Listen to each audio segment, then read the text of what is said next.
ಆಗಿರುತ್ತೆ. ನಮ್ಮ ಇಚ್ಛೆ ಅಂತ ಆಗಲಿ, ನಮ್ಮ ಆಣತಿ ಅಂತ ಆಗಲಿ, ನಾವು ಅಂದುಕೊಂಡಂತಾಗಲಿ ಈ ಪ್ರಪಂಚದಲ್ಲಿ ಯಾವುದೂ ನಡೆಯಲ್ಲ. ಅದರಂತೆಯೇ ಇಲ್ಲಿ ಪಾಂಡವರು ಮನಸ್ಸಲ್ಲಿ ಅಂದುಕೊಂಡು ಹತ್ತುತ್ತಾ ಇದ್ದಾರೆ ಬೆಟ್ಟವನ್ನ.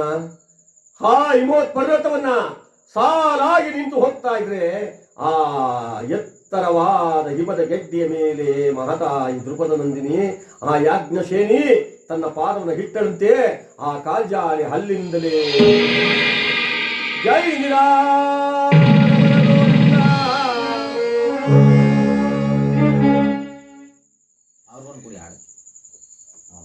ಯಾವಾಗ ಹಿಮದ ಗೆಡ್ಡೆಯಲ್ಲಿ ಸಿಕ್ಕಿ ಸಕ್ಕರೆ ಪ್ರಾಣ ಬಿಟ್ಟುಕೊಳ್ತಾಳೆ. ಸಹದೇವ ನೋಡ್ದ, ದೇವಿ ಪಂಚ ಪಾಂಡವರಿಗೆ ಸತಿ ನೀನಾಗಿ ಎಲ್ಲರನ್ನು ಬಿಟ್ಟು ಹೊರಟು ಹೋದಿಯ, ಎದ್ದೇಳು ಮಾತನಾಡು ಅಂದ್ರೆ ಧರ್ಮರಾಜ ಹೇಳ್ತಾರೆ. ಇರೋಗಂತ ಇದ್ದು ನೀನು ಇದೆಯಲ್ಲ, ಇವಳಿಗೆ ಆಗ ನೀನು ದುಃಖ ಪಡ್ತಾ ಇದೀಯ. ಪತಿವ್ರತೆ ಎಂದೆಂದು ನೀನು ಅಂದುಕೊಂಡಿದ್ದರೆ ಅದು ಸುಳ್ಳು. ಔದುಂಬರಾಣಿ ಪುಷ್ಪಾಣಿ ಶ್ವೇತವರ್ಣಂಚವಾಯ ಸಂವತ್ಸಪಾ ಜಲಪೇಶೇನ ಹರಿಹೃದಯಂನ ಪುಸ್ಥಿತಂ. ಔದುಂಬರಾಣಿ ಅಂದ್ರೆ ಪ್ರಪಂಚದಲ್ಲಿ ಹತ್ತಿಯ ಹೂವನ್ನು ಬೇಕಾದ್ರೆ ನೋಡಬಹುದಂತೆ. ಶ್ವೇತವರ್ಣಂಚವಾಯಸಂ ಬಿಳಿ ಕಾಗೆಯನ್ನು ಕೂಡ ಕಾಣಬಹುದು.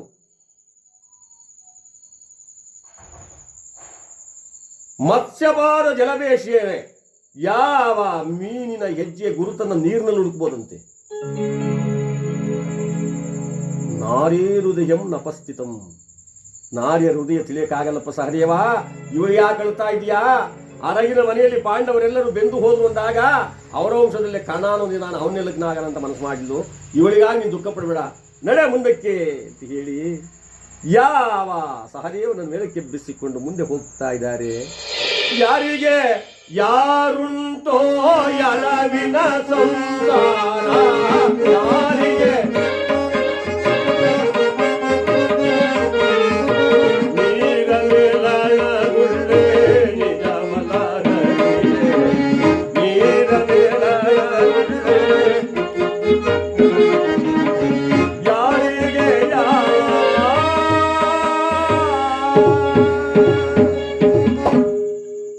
ನೀರಿನಲ್ಲಿರ್ತಕ್ಕಂಥ ಗುಳ್ಳೆಯೋಪಾದಿ ಮನುಷ್ಯನ ಜೀವನ.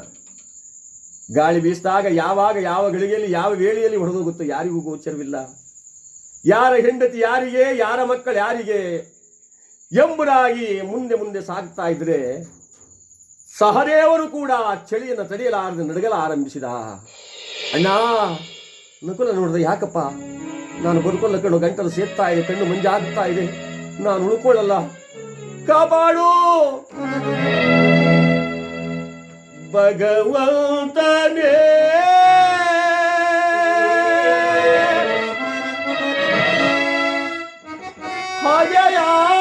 ಹಾಗೆಯಾದರೆ ಮಾನವ ಬದುಕುವನೇ. ಅಯ್ಯೋ ಭಕ್ತರು ಉಳಿಯುವರೇ.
ಒಲೆ ಹತ್ತಿ ಉರಿದರೆ ನಿಲ್ಲಬಹುದಯ್ಯ, ದರೆ ಹತ್ತಿ ಉರಿದರೆ ನಿಲ್ಲಬಹುದೇನಯ್ಯ.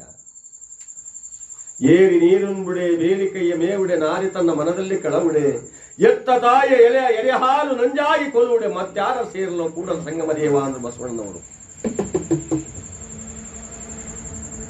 ಒಲೆ ಹತ್ತಿ ಉರಿತಾ ಇದ್ರೆ ಪಕ್ಕದಲ್ಲಾರ ನಿಂತ್ಕೋಬಹುದು, ಈ ಧರಣೆ ಹತ್ಕೊಂಡು ಉರಿತಾ ಇದ್ರೆ ಇಲ್ಲ, ಜಾಗ ಇಲ್ಲಿದೆ.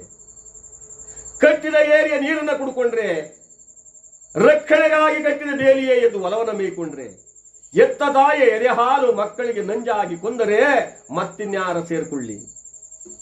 ಭಗವಂತನೇ ಕ್ರೂರನಾಗಿದ್ದಾನೆ. ಆ ಸಹದೇವನು ಕೂಡ ಹೊರಳಾಡಿ ಹೊರಳಾಡಿ ಹೊರಳಾಡಿ ಒಬ್ಬರು ಹೋದಾಗ ಒಂದು ಕರ್ಪೂರ ಹತ್ತಾ ಇರಬೇಕು. ಪೂಜೆ ಮಾಡಪ್ಪ, ನೀವೇ ಮಾಡಿ. ಜೈ ಇಂದಿರಾ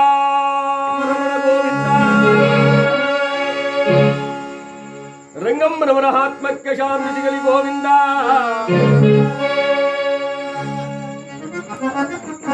ಗಿಡವಳ್ಳೆಯದೆಂದು ಗಿಡಕ್ಕೆ ಗೊತ್ತಿಲ್ಲಗತ್ತೆ, ಗಿಡವಳ್ಳೆಯದೆಂದು ಗೊತ್ತಿಲ್ಲ ಶಿಶುವೆ ಮಾಯವಾಯ್ತಲ್ಲೋ.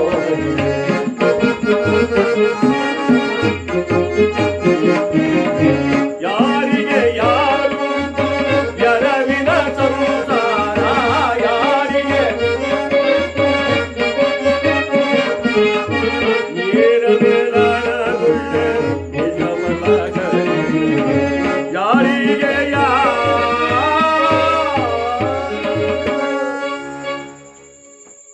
ಸಹದೇವ ಹೇಳ್ತಿರಂತೆ, ಇವನಿಗೆ ಕಾಲಜ್ಞಾನ ಗೊತ್ತಿತ್ತು, ಹಿಂದೆ ಹೋಗಿರ್ತಕ್ಕಂಥದ್ದು ಮುಂದೆ ಬರ್ತಕ್ಕಂಥದ್ದು. ಇವತ್ತಾರ ಹೇಳಕ್ಕಾಗ್ತದ? ಆ ಕಾಲಜ್ಞಾನವನ್ನು ಬಲ್ಲವನು ಆದ್ದರಿಂದ ನಮಗೇನು ಹೇಳದೆ ಪ್ರಾಣ ಬಿಟ್ಟ. ಅದಕ್ಕೋಸ್ಕರವಾಗಿ ಇವನಿಗೆ ಆಗಲಿ ದುಃಖ ಪಡಬೇಡ, ನಡೆ ಮುಂದಕ್ಕೆ ಅಂತ ಹೊರಟಾಗ ಸ್ವಲ್ಪ ದೂರ ಹೋದ ಮೇಲೆ ನಕುಲನು ಕೂಡ ಗಡಗಡ ಗಡಗಡ ನಡುಗುತ್ತಾವೆ.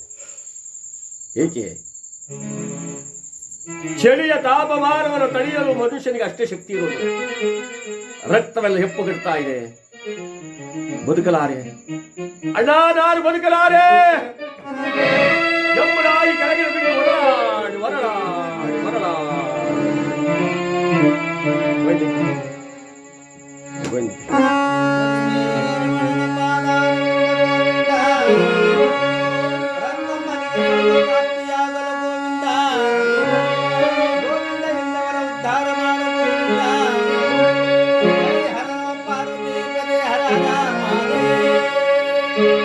ಅರ್ಜುನ ನೋಡ್ರ ತಮ್ಮ, ಸ್ವರ್ಗಕ್ಕೆ ಹೋದೊಡೆ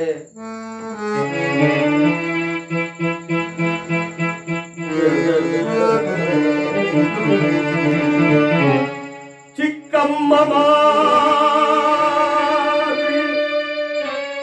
ಸುಧರೆಲ್ಲೆಂದು ದುರಿದರೆ ತಮ್ಮ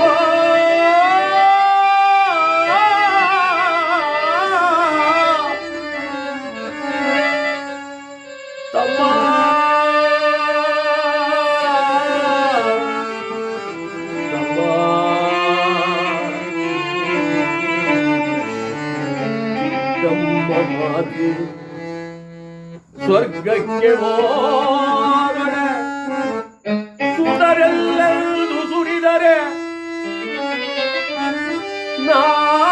ನಾವೇನುತ್ತರವ ಕೊಡಲು ತಮ್ಮ.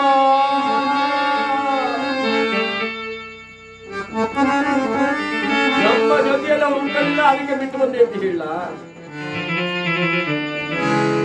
ನಮ್ಮ ಬೆನ್ನ ಹಿಂದೆ ಬಿದ್ದ ಸಹೋದರವರಲ್ಲ, ಅವರು ಬೇರೆ ತಾಯ ಮಕ್ಕಳು, ಅದಕ್ಕೋಸ್ಕರ ಅವರನ್ನ ಭೂಲೋಕದಲ್ಲಿ ಬಿಟ್ಟು ಬಂದ್ಬಿಟ್ಟೆ ಅಂತ ಹೇಳ.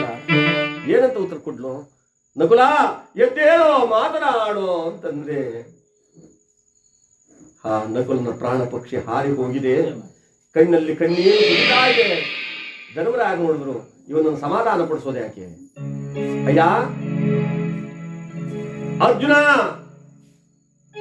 ಏನಿಲ್ಲ ನೋಡುದನ್ನ ತಮ್ಮನನ್ನ ಎಷ್ಟು ಚೆನ್ನಾಗಿ ಮಲಗಿದ್ದಾರೆ, ಏನಿವನ ಹಂದ ಚಂದ ರೂಪವನ್ನು ನೋಡಣ್ಣ, ಎಷ್ಟು ಚೆನ್ನಾಗಿದ್ದಾನಂತಮ್ಮ. ಹೌದಪ್ಪ, ರೂಪವಾಗಲಿ ರೇಖೆಯಾಗಲಿ ಸೌಂದರ್ಯವಾಗಲಿ ದೇಹಕ್ಕೆ ವಿನಃ ಆತ್ಮಕ್ಕೆ ಎಂದಿಗೂ ಇಲ್ಲ. ಆ ಸೌಂದರ್ಯಕ್ಕೆ ನೀನೇ ಯಾಕೆ ಬೆರಗಾಗ್ತಾ ಇದ್ದೀಯ? ಇವನು ಮಹಾಪಾಪಿ, ಇವನಿಗೆ ಅಶ್ವಶಾಸ್ತ್ರ ಗೊತ್ತಿತ್ತು, ಇವನು ನಮಗೆ ಏನೇ ಪ್ರಾಣ ಬಿಟ್ಬಿಟ್ಟ. ಮಹಾಭಾರತ ಕುರುಕ್ಷೇತ್ರದ ಯುದ್ಧದಲ್ಲಿ ನಮಗೆ ಸಹಾಯ ಮಾಡೋದಾಯ್ತಲ್ಲ, ಇವನು ಮಾಡೋಣ. ಇಂಥವನಿಗಾಗಿ ದುಃಖ ಪಡ್ಬೇಡ, ನಡೆ ಮುಂದೆ ಹೋಗೋಣ. ನಡೆ ಎಂಬುದಾಗಿ ಯಾವ ಅರ್ಜುನ ಹೆಬ್ಬಿಸಿಕೊಂಡು ಮುಂದೆ ಸಾಗುತ್ತಾ ಇದ್ದಾರೆ. ಶ್ವಾನ ಮುಂದೆ ಹೋಗ್ತಾ ಇದೆ. ಶ್ವಾನಂದೇ ಧರ್ಮರಾಯ, ಭೀಮಸೇನ, ಅರ್ಜುನ.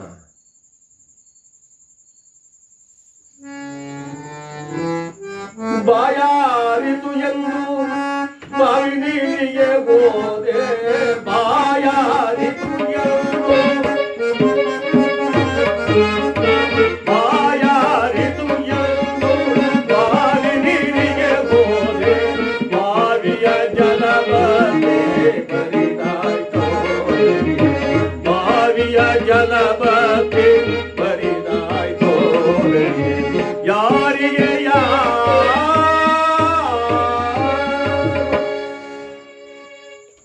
ಜಲ ಕುಡಿಯಲು ಬಾವಿಗೆ ಹೋದರೆ ನೀರನ್ನು ಮುಟ್ಟುವುದಕ್ಕಿಂತ ಮುನ್ನವೇ ಆ ನೀರೇ ಮಾಯವಾದರೆ ಮಾಡುವುದಿನ್ನೇನು ಎಂಬುದಾಗಿ ಆ ನಿರ್ಜನವಾಗಿರ್ತಕ್ಕಂಥ ಹಿಮವತ್ ಪರ್ವತದಲ್ಲಿ ಮುಂದೆ ಮುಂದೆ ಹೋಗ್ತಾ ಇರಬೇಕಾದ್ರೆ ಅಲ್ಲಿನಿಂದ ಕ್ಷೋಹಿಣಿ ಸೈನ್ಯದಲ್ಲಿ ನಿರಾಯಾಸವಾಗಿ 21 ದಿವಸಗಳ ತನಕ ಬಿಡುವಿಲ್ಲದಂತೆ ಯುದ್ಧ ಮಾಡಿದಂತ ಆ ಅರ್ಜುನ ದಶನಾಮವನ್ನು ಹೊತ್ತಂತವನು, ಆ ಮಹಾನುಭಾವ, ಆ ಅರ್ಜುನನ ಶರೀರವು ಕೂಡ ಆ ಹಿಮದ ಗೆಡ್ಡೆಗೆ ಮೈಯೊಡ್ಡಿ ನಿಲ್ಲಲಾರದೆ ಗಡಗಡಗಡಗಡ ಗಂಟಲು ಸೇರ್ತಾ ಇದೆ, ಕಣ್ಣು ಮಂಜಾಯಿತು. ಮುಂದೆ ಹೋಗುತ್ತಿರುವ ಭೀಮಸೇನನ್ನು ಕೈ ಸನ್ನಿಂದ ಕರೀತಾ ಇದ್ದಾನೆ ಅರ್ಜುನ. ಅಣ್ಣ ಅಣ್ಣ,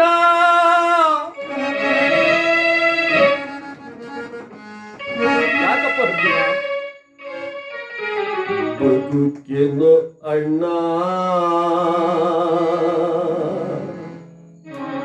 ಉಳಿಸಿಕೋ ನನ್ನ,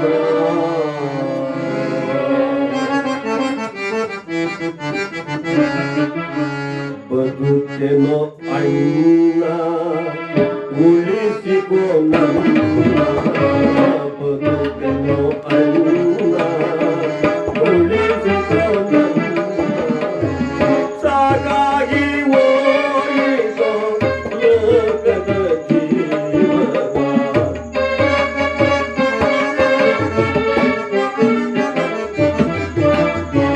ಸಾಗಾಗಿ ಓಡಿಸೋ ಲೋಕದ ಜೀವನ, ಏತಕೋ ಶೋಧನೆಯೋ ದೇವ, ಏತಕ್ಕೆ ಶೋಧನೆಯೋ,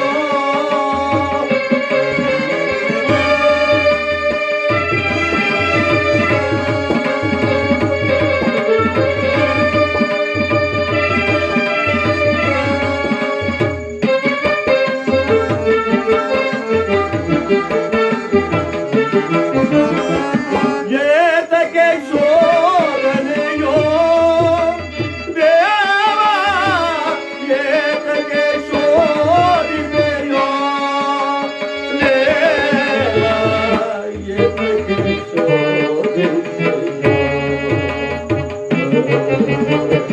ಬದುಕೇನು ಅಣ್ಣ, ಉಳಿಸಿಕೋ ನನ್ನ, ಬದುಕೇನು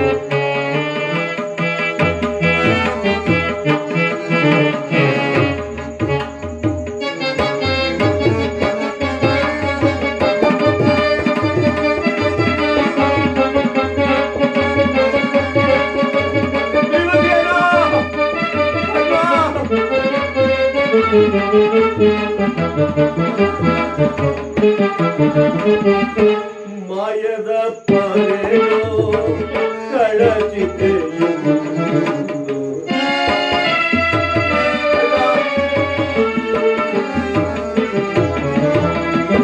ಮಾಯದ ಪೊರೆಯೋ ಕಳಚಿತೆಯುಂದು, ನಿಜ ವೈಕುಂಠಕ್ಕೆ ದಾರಿಯ ತೋರೋ,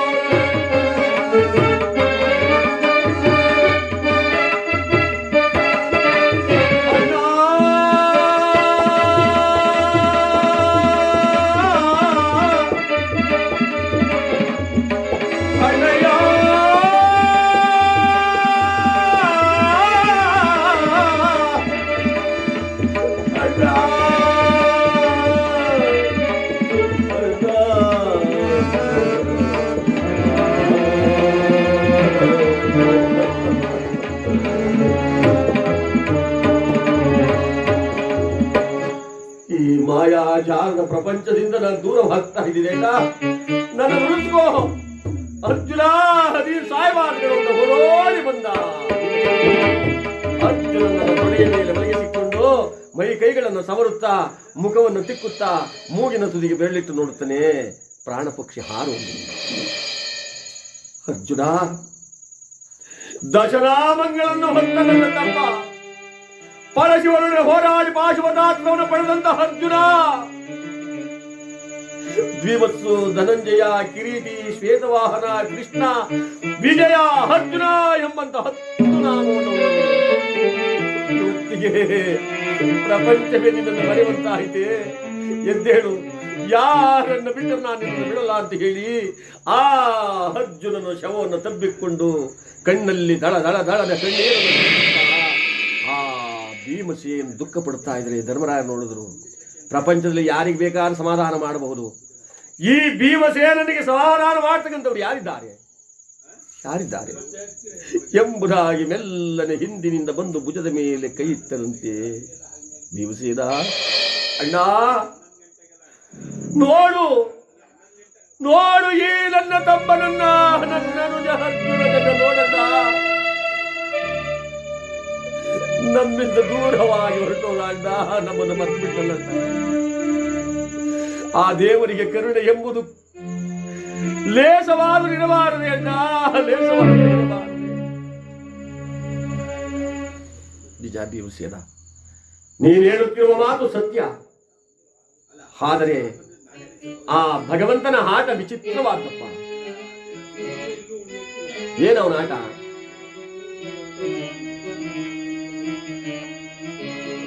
ಅಳಿಸುವವನು, ನಗಿಸುವವನು, ಕುಣಿಸುವವನು, ದುಃಖ ತಂದು ಕೊಡುವನು, ಸುಖ ತಂದು ಕೊಡುವವನು, ಎಲ್ಲವೂ ಕೂಡ ಅವನ ಕೈಯಲ್ಲಿದೆಯೇ ಹೊರತು ಮಾನವನ ಆಟ ಏನು ನಡೆಯುವುದಿಲ್ಲಪ್ಪ. ಅವನಿಗೆ ಅವಸಾನ ಕಾಲ ಪ್ರಾಪ್ತವಾಯಿತು. ಈ ಪ್ರಪಂಚದಲ್ಲಿ ಯಾವುದು ಸ್ಥಿರವಿಲ್ಲ. ಅದಕ್ಕಾಗಿ ಅವನು ಹೊರಟೋದ. ಅದರಲ್ಲಿಯೂ ಮನುಷ್ಯನ ಗುಣಕ್ಕಾಗಬೇಕೆ ವಿನಃ ಅವನ ದೇಹಕ್ಕಾಗಿ ನಾವು ಯಾವತ್ತೂ ಹೊಳಬಾರದು. ಹೌದಣ್ಣ, ನನ್ನ ತಮ್ಮನ ಗುಣ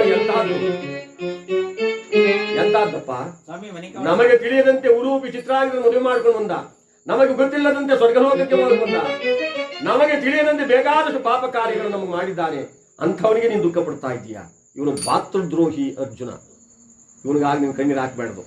ನಡೆ ನಡೆ ಎಂದರೆ ಅರ್ಜುನನ ಶವನ ಹಲ್ಲೆ ಬಿಟ್ಟು ಮುಂದಕ್ಕೆ ಹೋಗ್ತಾ ಇದ್ದಾರಂತೆ.